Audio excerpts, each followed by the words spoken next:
तो हाथ में मात्र आउ अल्प दिन रोचे आपण मानक कहवाक गले आपण मानक आ 20 दिन समय अच्छी तो आपण मैंने यही भूल करूँ ना कौन से भूलटी मुझे आपण मानक कहीदेवी सुभद्रा योजना तेज भिडटी आपण मैंने देखूँ तो ये देखो 12 नंबर ऑप्शन आप देखिपे आधार संचय सक्षम संचय खाता थी बैंक नाम तो यही जो बैंक नाम आपण मैंने कौन देवे अकाउंट नंबर तो अनेक गुड़ाए कमेंट आसूँ तथा व्हाट्सएप मेसेज कर बतई दूसरी जो ट्रिक टे आपण मैंने देखिले तो आपण निश्चित भाव में सुभद्रा योजना बेनिफिट पाइबापी हकदार हे तो आज पर्यटन अनेक चाषी भाई मैंने अच्छा जो मैंने डीबीटी मध्यम पैसा पाँच कि जो पैसा आसूँ जो डेट्रे घोषणा कर डेट्रे आपने पैसा पाऊना परवर्त समय आपण मैंने पेंडिंग रही जाऊँगी तो से कहीदे भिडियोटी शेष पर्यटन देखूँ ये आपर कौ अकाउंट देवे केमी चेक करेंगे मुझे आपको बतई दूसरी सबू तो सर्वप्रथम आम गूगल ओपन करा देखूँ मुझे कहीं कहूँ भिडियोटी आपण गुरुत्वपूर्ण हम तेज आपने गूगल क्रोम ब्राउजर ओपन करेंगे समस्ते देखूँ गूगल क्रोम ब्राउजर ओपन कलापर मुझे अपडेट दे दूँगी गूगल क्रोम ब्राउजर तो देखूँ ये आम कौन कर सर्च करवा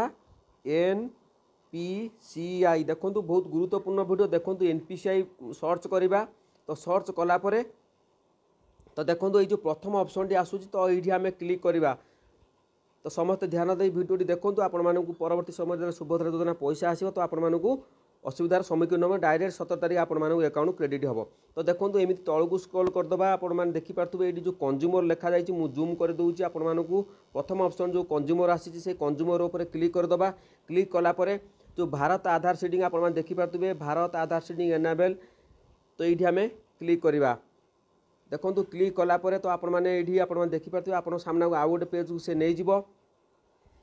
तो नेलापर आपने भिडियोटी कंप्लीट शेष पर्यटन देखापी अनुरोध कर देखो रिक्वेस्ट फॉर आधार सीडिंग तो ये जो तीर मार्क देती से तीर मार्क उपर क्लिक करूँ क्लिक कलापर तो ये जो गेट आधार मैप स्टाटस से आम क्लिक करवा क्लिक कलापर ये आपर आधार नंबर देवे ये जो कैप्चा कोड दे से कैप्चा कोड आपने देवे जदि कैप्चा कोड बुझीपारना तो ये जो अच्छी से क्लिक करदे कैप्चाटी नुआ कैप्चा कोड आसीज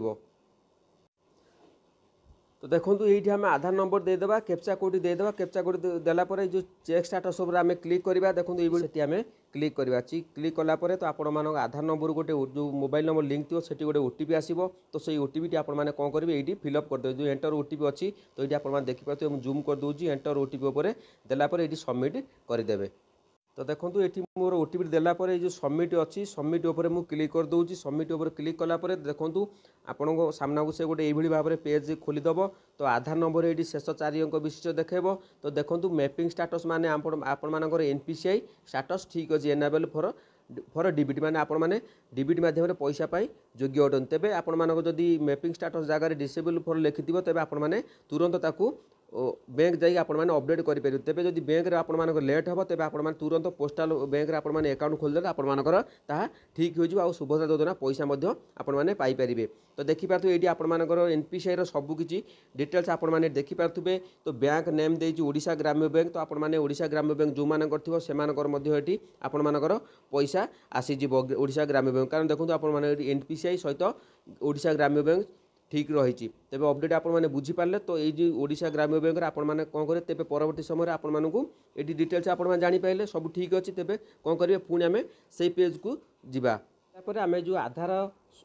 सक्षम संचय खाता थी बैंक नाम से जो ओडिशा ग्राम्य बैंक थी आपने देखिपे से ग्राम्य बैंक अकाउंट नंबर आपने देदेवे देलापर आपको आराम से सुभद्रा योजना 17 जो 5000 टका 17 तारीख आपने पाइबे तो से भाव में आपने भूल करूँ ना जदि आपर फॉर्म पूरण कर फॉर्म पूरण करने समय आपने ये जो NPCI स्टाटस जाकि आपने गूगल को जाकि NPCI चेक कर आपको बैंक अच्छी जदि आप 2-3 अकाउंट अच्छी तेज आपने निजर से जो अकाउंट ठीक थी से अकाउंट आपने देदेने आपको 17 तारीख आपको 5000 टका आराम से मिल जाए जदि अपडेट आपको भल लगे तो चैनल को सब्सक्राइब करूँ।